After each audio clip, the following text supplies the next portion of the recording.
السلام علیکم ناظرین، نیوز وین کے ساتھ میں ہوں سمینا قریشی اور ہمارے ساتھ موجود ہیں MQM کے سینیٹر محمد علی خان صاحب صاحب. آئیے ہم ان سے بات کرتے ہیں.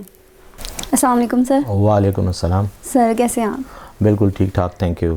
سر بہت بہت شکریہ، آپ نے ہمیں اپنا قیمتی وقت دیا. نو ایشوز جی، تھینک یو. سر بات کی جائے موجودہ حکومت کے حوالے سے، تو آپ موجودہ حکومت کی کارکردگی سے مطمئن ہیں کیا؟ میرے خیال میں شاید کوئی بھی شخص یہ نہیں کہہ سکتا کہ میں حکومت کی کارکردگی سے مطمئن ہوں، اور میرے خیال میں مطمئن ہونا بھی نہیں چاہیے، کیونکہ پولیٹیکل معاملات میں 100% پرفارمنس تو نہیں ہوتی. اور حکومت، چونکہ میرا تعلق حکومت کی اتحادی جماعت سے ہے، اس لیے میں زیادہ اعتراض تو نہیں کروں گا، لیکن یہ ضرور کہوں گا کہ حکومت کو مزید کام کرنے کی ضرورت ہے. اور ملک کے مسائل بھی ایسے ہیں کہ حکومت آلدو اپنی طرف سے تو بھرپور کوشش کر بھی رہے ہیں، اور میں حکومت کی نیت کو بھی میں سمجھتا ہوں کہ اچھی نیت سے کام ہو رہا ہے. لیکن چونکہ معاملات کافی گمبھیر ہیں، معاشی مسائل ہیں، داخلی مسائل ہیں، بیرونی مسائل ہیں، خارجی قسم کے، تو ان وجوہات کی بنا پہ نیچرلی عوام کو مکمل طور پہ مطمئن کرنا تھوڑا مشکل ہے. لیکن بہرحال گنجائش ہے کام کی، اور امید ہے کہ انشاءاللہ کوئی بہتری آئے گی. سر گلگت بلتستان میں جو الیکشنز ہوئے ہیں، کیا وہ شفاف الیکشن تھے یا اس میں دھاندلی کی گئی ہے؟ دیکھیں، یہ سوال میں تو اس کا تو جواب نہیں دے سکتا، کیونکہ نہ میں وہاں الیکشن لڑا ہوں، اور نہ میرے پاس کوئی ایسے وسائل ہیں کہ جن سے میں کہہ سکوں کہ دھاندلی ہوئی ہے یا نہیں. لیکن بہرحال الیکشن ہوئے ہیں، الیکشن کمیشن وہاں پہ موجود تھا، اور الیکشن کمیشن کی نگرانی میں ہوئے ہیں. سیاسی پارٹیوں کی طرف سے اعتراضات بھی ہوئے ہیں. میرے خیال میں ان کا قانون کے تحت ایک مناسب طریقہ کار ہے، اور ہونا یہ چاہیے کہ جن لوگوں کو الیکشن کی شفافیت پہ کوئی سوال اٹھاتے ہیں یا کوئی شک ہے، تو ان کو چاہیے کہ وہ الیکشن کمیشن کو اپروچ کریں، اور اگر ان کے پاس دھاندلی کے کوئی ثبوت ہیں تو پیش کریں. میرے خیال میں عدالتیں بھی ہیں اور الیکشن کمیشن بھی ہیں. سر کرونا کی دوسری لہر بھرپا ہو چکی ہے پاکستان میں، تو اس بارے میں آپ ہمیں کیا بتائیں گے؟ کورونا کی دوسری لہر کے بارے میں یہی کہوں گا کہ اللہ سب کی حفاظت کرے آمین. اور سب کو بچائے، اور جو لوگ اس سے متاثر ہو چکے ہیں اللہ انہیں صحت دے، شفا دے. رہ گئی بات عوام کے لیے، تو میں یہ سمجھتا ہوں کہ عوام کو احتیاط کرنی چاہیے، کیونکہ پہلی جو لہر آئی تھی اس میں شاید خوش قسمتی تھی یا اللہ کا کرم تھا کہ پاکستان بہت بری طرح متاثر نہیں ہوا باقی ممالک کی طرح. لیکن ہر بار اللہ بھی جو ہے وہ شاید ہماری غلطیوں کو معاف نہ کرے. اس وقت بھی ہم نے کوئی زیادہ احتیاط نہیں کی تھی، لیکن اللہ کا کرم ہوا. اس بار میں سمجھتا ہوں کہ ہمیں زیادہ احتیاط کرنی چاہیے. غریب آدمی کا نہیں، صرف جو امیر لوگ ہیں وہ بیچارے بھی پریشان ہیں، جن کی 15,000 سے زیادہ کی آمدن ہے، ان کو بھی مالی اور معاشی مسائل ہیں. لیکن پاکستان کا جو اس وقت معاشی حال ہے اور جو معاشی نظام ہے وہ پوری دنیا سے متاثر ہو رہا ہے. پوری دنیا میں اس وقت ایک اکنامک پرابلم جو ہے اس کو فیس کر رہی ہے. صرف معیشت کا مسئلہ صرف ہمارا نہیں ہے، اوور آل گلوبل مسئلہ ہے. بڑی بڑی اکانومیز جو ہیں، دنیا کی طاقتور اکانومیز پر بہت منفی اثرات مرتب ہوئے ہیں کرونا کی وجہ سے. تو میں یہ سمجھتا ہوں کہ جہاں تک ہمارے مسائل کا تعلق ہے، حکومت کی طرف سے بھی اقدامات ہونے چاہیے، لیکن کچھ عرصہ ہمیں یہ بھگتنے پڑیں گے. اگر عملی صورتحال دیکھی جائے تو حکومت کے پاس بھی کوئی جادو کی چھڑی نہیں ہے کہ وہ اس کو حالات کو ٹھیک کر دے، کیونکہ انفلیشن بھی ہے، اور جو اشیاء خورد و نوش اور دیگر عام ضروریات کی چیزیں ان کی قیمتیں بھی بڑھ رہی ہیں. بہرحال ایک اچھی اکنامک پالیسی ہونی چاہیے، لیکن اکنامک پالیسی کو امپلیمنٹ کرنے کے لیے جو وسائل ہیں ان وسائل کا ہمیں اس وقت کمی کا سامنا ہے. تو میں سمجھتا ہوں کہ کچھ عرصہ تو یہ صورتحال رہے گی. ادویات ہیں وہ 200% تک مہنگی کر دی گئی ہیں، تو کیا غریب آدمی ادویات استعمال کرنا چھوڑ دے؟ دیکھیں، اب یہ وہ سوالات ہیں جو آپ کو اصولی طور پر حکومتی اہلکاروں سے کرنے چاہیے، وزیر صحت سے کرنا چاہیے، یا جو وزیر اقتصادیات ہے، اکنامک ایڈوائزرز ہیں حکومت کے، ان کو یہ ان کی پالیسیز ہیں. اب اس پہ میں کیا ٹیکنیکل ان کے پاس وجوہات ہیں. ادویات کی قیمتیں ویسے تو کم ہونی چاہیے، نہیں بڑھنی چاہیے، عوام کو صحت کی سہولتیں ملنی چاہیے. تحریک لبیک مظاہرے پر تھی، ان کا مطالبہ تھا کہ فرانس کے سفیر کو ملک بدر کر دیا جائے، تو کیا حکومت ملک بدر کر دے گی اس کو؟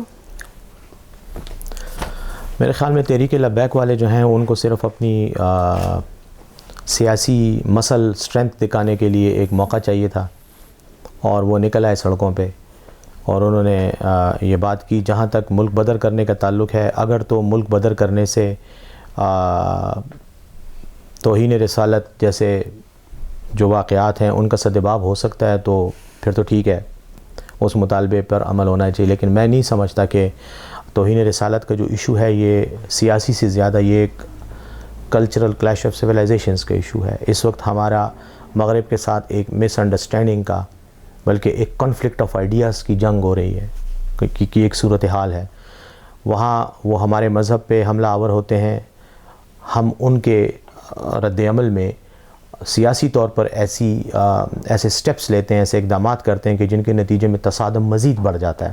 تو یہ صورتحال کوئی آج نہیں ہے، کافی عرصے سے یہ معاملات چلے آ رہے ہیں. اس لیے میرے خیال میں میں نہیں سمجھتا کہ تحریک لبیک نے جس طرح کا ہنگامہ کیا اور 2 دن اسلام آباد کو مفلوج رکھا، یہ اسلامی شریعہ کے اصولوں سے مطابقت رکھنے والا اقدام تھا. پہلی بات تو یہ ہے، عوام کو تکلیف پہنچانا، اور اس عوام کو جس کا اس میں کوئی کردار اور قصور ہی نہیں ہے، ان کو تکلیف پہنچانا یا مفاد عامہ کے کام میں رکاوٹ ڈالنا اور عام روزمرہ کی زندگی کو مفلوج کر دینا، اسلام کی کسی صورت میں بھی معاشرتی جو ہے ایک ایشو کو، پرابلم کو بڑھاتا نہیں ہے. معاشرتی مسائل کو بڑھانے کی بجائے اسلام کی تعلیمات معاشرتی مسائل کو کم کرنے کی. پہلی بات تو یہ ہے. دوسری بات یہ ہے کہ یہ ایک پولیٹیکل سٹیٹمنٹ تھی، ایک پولیٹیکل طریقہ کار تھا. ذاتی طور پہ میں نہیں سمجھتا کہ فرانس کا سفیر جو ہے وہ پاکستان سے نکالا جائے گا، اور حکومت پاکستان کے اپنے سیاسی ایشوز ہیں. ویسے بھی یہ جو پریروگیٹو ہے یہ حکومت کا ہوتا ہے، اس میں عوام مطالبہ کر سکتی ہے. میں خود ان لوگوں میں سے ہوں جنہوں نے سینٹ میں کھڑے ہو کر فرانس کے ساتھ سفارتی تعلقات ختم کرنے کا مطالبہ کیا تھا، اور میں سمجھتا ہوں کہ اگر اس سے کوئی فرق پڑتا ہے تو ضرور ہونا چاہیے. رسول کریم صلی اللہ علیہ وسلم کی ذات ایسی ہے کہ جس پہ بطور مسلمان میں سمجھتا ہوں کہ ہمیں ایکسٹریم لیول تک جانا چاہیے. اگر ان کی ذات پر حملہ ہوتا ہے، ان کی شخصیت پر، ان کی عزت پر، ان کے ناموس پر، تو کوئی بھی میں سمجھتا ہوں کہ اقدام ایسا نہیں ہے کہ جس کو ہم نہ اٹھائیں. لیکن میں نہیں سمجھتا کہ تحریک لبیک نے جو طریقہ کار اختیار کیا وہ کوئی طریقہ ہے. بین الاقوامی سطح پہ ہمیں حکومت پاکستان پہ زور دینا چاہیے کہ وہ مختلف فورم پہ قانون سازی کے لیے کوشش کریں. اس کے علاوہ ایک میری تجویز ہے جو میں نے پہلے بھی پیش کی ہے، سینٹ میں بھی کی ہے، مختلف فورم پہ بھی کی، اور وہ یہ ہے کہ ہمارے کئی پاکستانی ہیں جو فرانس کے شہری ہیں، ان کے پاس دوہری شہریت ہے. فرانس کے شہری ہونے کی حیثیت سے ان کو حق ہے کہ ان کو فرانس کی حکومت ان کے مذہبی اور سماجی جو ان کے ویلیوز ہیں ان کا تحفظ فرانس کی حکومت کرے. یہ ان کا قانونی حق ہے. اب چونکہ وہ حق فرانس کے صدر نے ان کو دینے سے انکار کر دیا، یا فرانس کی حکومت نے رسول اللہ صلی اللہ علیہ وسلم کی شان میں گستاخی کا ارتکاب کر کے ان کو اس حق کو جو ہے وہ پامال کیا ہے، ان کے پاس ایک قانونی راستہ ہے، اور وہ قانونی راستہ یہ ہے کہ وہ کونسل آف یورپ کے تحت قائم کردہ انسانی حقوق کا جو عدالت ہے، International Court of Human Rights, Strasbourg France میں ہی ہے، وہاں جائیں، وہاں پٹیشن کریں اور فرانس کی حکومت کے خلاف کیس کریں. انہوں نے ہمارے فریڈم آف ریلیجن کو جو ہے وہ وائلیٹ کیا ہے، ہماری جو ڈگنیٹی ہے اس کو وائلیٹ کیا. تو یہ وہ طریقے ہیں کہ جن میں ہماری حکومت ان کی مدد بھی کر سکتی ہے. ہم بین الاقوامی فورم پہ آواز بھی اٹھا سکتے ہیں، لیکن آج تک ہم نے زبانی جمع خرچ تو رسول اللہ صلی اللہ علیہ وسلم کی ذات کے ساتھ بڑا کیا. عملی طور پر ہم نے آج تک، مجھے یہ بتائیں کیا کسی اسلامی ملک نے اقوام متحدہ میں کوئی قرارداد پیش کی ہے جس میں یہ کہا گیا ہو کہ اس کی مذمت کی جائے؟ آج تک کتنے واقعات ہوئے؟ سلمان رشدی کا واقعہ سے لے کر آج تک کسی نے نہیں کیا. صرف اپنی عوام کو جذباتی اس میں مبتلا کرنے کے لیے اور واہ واہ کروانے کے لیے تقریریں کرتے ہیں. اور یہ میں صرف یہاں کی بات نہیں کر رہا، پوری دنیا کے اسلامی ممالک کا یہی حال ہے. مسلمان ممالک کا، میں انہیں اسلامی ممالک نہیں کہوں گا، یہ مسلمان تو ہیں، اسلامی کس حد تک ہیں وہ میرے خیال میں ہمارے سامنے ہے وہ چیز. تو اس لیے میرے خیال میں تحریک لبیک نے بھی وہی کیا جو ہمارے حکمران کر رہے ہیں، ٹوپی ڈرامہ، بس اس سے زیادہ اس کی کوئی حیثیت نہیں. کشمیر میں جو گولہ باری ہو رہی ہے اس پر کیا ہماری حکومت یا سینٹ کے لوگ مل کر ان کی مدد کر رہے ہیں؟ دیکھیں سینٹ کا تو کوئی تعلق نہیں ہے کشمیر کے ساتھ. سینٹ تو پھر میں وہ کہوں گا پارلیمنٹ کے ادارہ ہے، یہاں پہ تو قانون سازی ہوتی ہے، لیکن یہ پریروگیٹو پھر سے حکومت کا ہی ہے. حکومت کو چاہیے کہ وہ مزید پرو ایکٹیو انداز میں، مزید ایگریسو انداز میں اس مسئلے کا حل نکالے. اور کشمیر کا جہاں تک تعلق ہے ہندوستانی جارحیت ہے، لیکن ہندوستانی جارحیت کے مقابلے میں پاکستان کی طرف سے جو موقف آنا چاہیے وہ سفارتی حد تک اور پاکستان کے اندرونی جلسے جلوسوں کی حد تک تو بہت سٹرونگ آ رہا ہے، لیکن جن فوراز پہ، جن پلیٹ فارمز پہ اس کو کشمیر کے مسئلے کو فورسفلی اٹھانا چاہیے، ذاتی طور پہ میں سمجھتا ہوں کہ ہم شاید وہاں کمزوری دکھا رہے ہیں. ہم نے اس طرح سے اس مسئلے کو ان مقامات پر اور ان پلیٹ فارمز پر اجاگر نہیں کیا جن مقامات پر ہمیں یہ کرنا چاہیے.